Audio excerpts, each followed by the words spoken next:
aquela voz que liga te oferecendo serviço de celular? Ou a que atende quando você quer reclamar da TV por assinatura? Pois é, às vezes a gente se irrita, né? E esquece que do outro lado tem uma pessoa trabalhando muitas vezes em condições difíceis. Eu fui vítima de assédio, de adoecimento, de uma gestão de coronelismo, de opressão. Deflacionam a minha renda se eu for mais que uma vez no toalete ou se eu levar meu filho mais que uma vez ao médico. É uma máquina de fazer loucos o setor de teleatendimento. Esse é o dia a dia do pessoal de telemarketing. Eles trabalham para empresas que prestam serviço para outras empresas conhecidas nossas. Nosso banco, nossa operadora de celular, nosso plano de saúde. O setor é campeão de doenças entre empregados e o seu modelo de gestão é criticado por sindicatos, Ministério Público e Ministério do Trabalho. O assunto foi debatido em audiência pública na Comissão de Direitos Humanos do Senado. Veja agora no Em Discussão. Venho de uma época onde o telemarketing era a profissão do futuro, onde iria se ganhar muito dinheiro com isso, onde a gente tinha que fazer cursos e se pagava muito caro por esses cursos. Hoje em dia a gente vê que é uma função precarizada. Os call centers, ou as centrais de atendimento, são verdadeiros fábricas de mutilados, de adoecimento. Qual a empresa em que os trabalhadores mais adoecem? Nós já conseguimos saber. Será que é uma empresa de telemarketing? Pode apostar. É a construção civil? Não é. A mídia faz parecer que é, não é? Mas o Brasil hoje é campeão em adoecimentos do trabalho.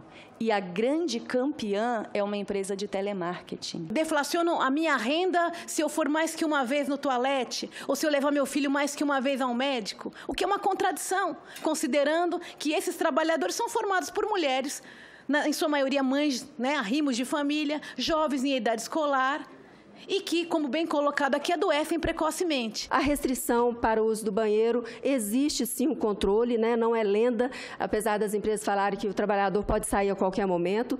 Tanto é verdadeiro que precisou se colocar numa norma regulamentadora que o trabalhador pode sair a qualquer momento do seu posto de trabalho para a satisfação das necessidades fisiológicas sem qualquer tipo de prejuízo. As medidas disciplinares também, que a gente tem vários exemplos, aplicação de medidas disciplinares por atraso de 2 minutos, uma advertência, atraso de 1 minuto e 13 segundos, uma advertência.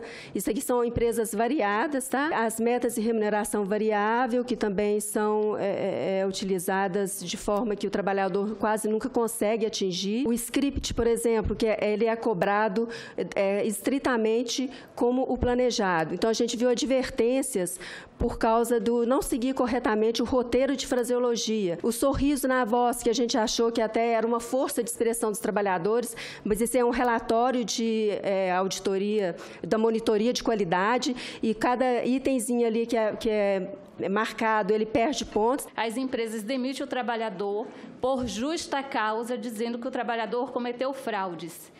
Quem é teleatendente aqui sabe do que eu estou falando, e nós, usuários, consumidores, também sabemos. Veja, quem ainda não teve um produto, como cartão de crédito, sem ter solicitado? Então, o trabalhador, muitas vezes, ele é inclinado a fazer uma venda indevida para bater a meta, porque caso ele não bata, ele será penalizado, e aí depois ele é submetido a uma demissão por justa causa, ou muitas vezes, para fugir disso, esse trabalhador pede demissão.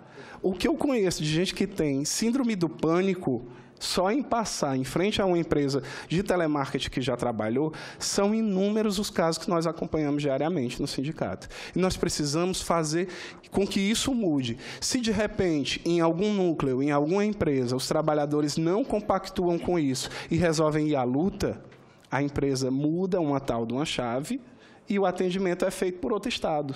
Às vezes, em 36, em 48 horas, desmontam todo um site, mudam para outro estado, em alguns momentos, olvidando-se de obrigações que têm com o Ministério Público, com o sindicato local. As empresas de telemarketing, senador, têm uma rotatividade extraordinária.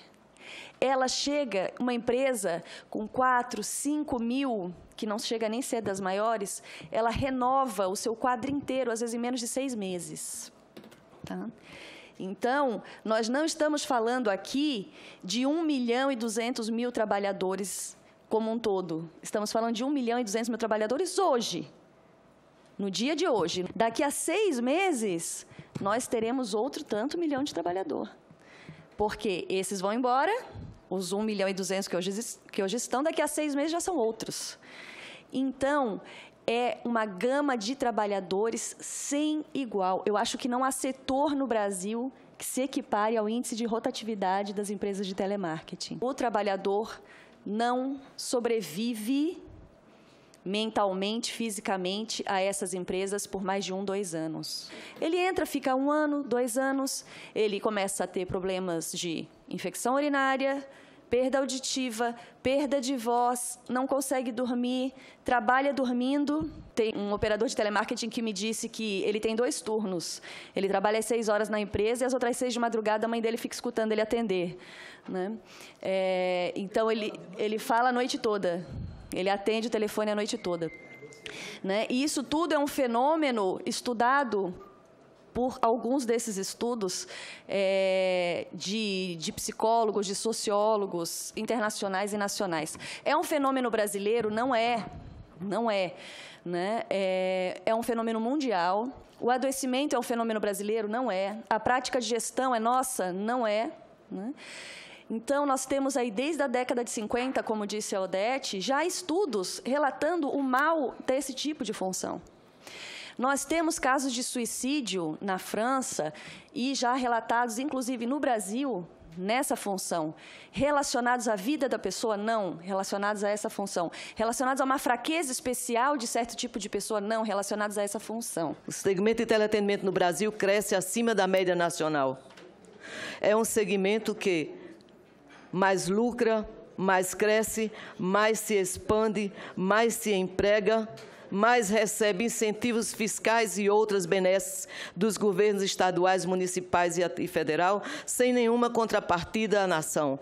A maioria delas recebe incentivos, recebe terreno, recebe prédio. Tem prefeito que empresta até a própria mãe para que aquela empresa ABC se instale no seu município. Essa é a grande verdade. Entretanto, apesar dessa pujança, esse setor é também o que menos remunera, paga mal. Apesar de exigir mão de obra qualificada com, no mínimo, 2º grau, é um segmento que, quando paga bem, paga salário mínimo. Isso é uma vergonha no nosso país. Existe um assédio moral estruturado interno nas empresas e existe também o assédio advindo da sociedade, que tem no teleoperador o testa de ferro para despejar a sua insatisfação pelo mau serviço que lhe é prestado. Não é à toa que dizemos que é uma máquina de fazer loucos o setor de teleatendimento. Isso aí é um arquivo de várias páginas só das investigações em curso atualmente, com relação a empresas de telemarketing. Tá? São várias empresas, veja ali os tomadores, né? Banco Santander, é um dos maiores contratantes, Vivo, vários assuntos, meio ambiente de trabalho, desvirtuamento de mão de obra, fraude, assédio moral. Essas empresas vão trocando de nome, né? Elas vão se sucedendo, se incorporando. Isso tudo é dinheiro público. Por que isso tudo é dinheiro público, senador? Porque são procuradores do trabalho do Brasil inteiro, servidores do Brasil inteiro, trabalhando num volume gigantesco de inquéritos, de ações individuais e de ações coletivas. Cada inquérito desse envolve milhares de trabalhadores. Isso é o dinheiro público sendo consumido diariamente para se investigar empresas de telemarketing. Em quantidade de processos envolvendo pessoas. Nós temos hoje mais de 500 investigações só com relação a Contax. Só com relação a Contax. Né? Todos os dias chegam denúncias no Ministério Público do Trabalho com relação a empresas de telemarketing. Não são empresas de fundo de quintal. Estamos falando da Contax, que é o maior grupo de teleatendimento do país. Ela está na Argentina, no Chile, no Peru, e na Colômbia e nos Estados Unidos. São mais 100 mil funcionários no Brasil. É a 7ª maior empregadora do país. Mas que emprego mesmo, né? Estamos falando da Atento, que é uma empresa de origem espanhola, está presente em 14 países, inclusive no Brasil, contando com 153 mil funcionários. Estamos falando do Grupo AIC, que é uma empresa de origem brasileira, de 30 mil trabalhadores. Estamos falando da Alma Viva, ela tem 28 mil funcionários. O Grupo Algar, 10 mil funcionários. Estamos falando da Teleperformance, hoje com 18 mil funcionários. Eu gostaria de saber hoje das empresas o que vocês pensam que fazem. Não conseguimos ouvir as empresas de telemarketing nos atos que fazemos. Obtenção de lucro é legítima? É! Nós vivemos num sistema capitalista, ninguém é ingênuo de achar que uma empresa vai abrir e não vai querer lucro. Só que, ao ferir lucro, transferindo todo o prejuízo para a sociedade, vocês fazem parte da sociedade. Os filhos de vocês fazem parte da sociedade. As esposas, as mães, a sociedade somos nós. Você vai ver no próximo bloco o que as empresas têm a dizer sobre o assédio. Esta é a situação dessas empresas terceirizadas. Elas são pressionadas por grandes grupos econômicos.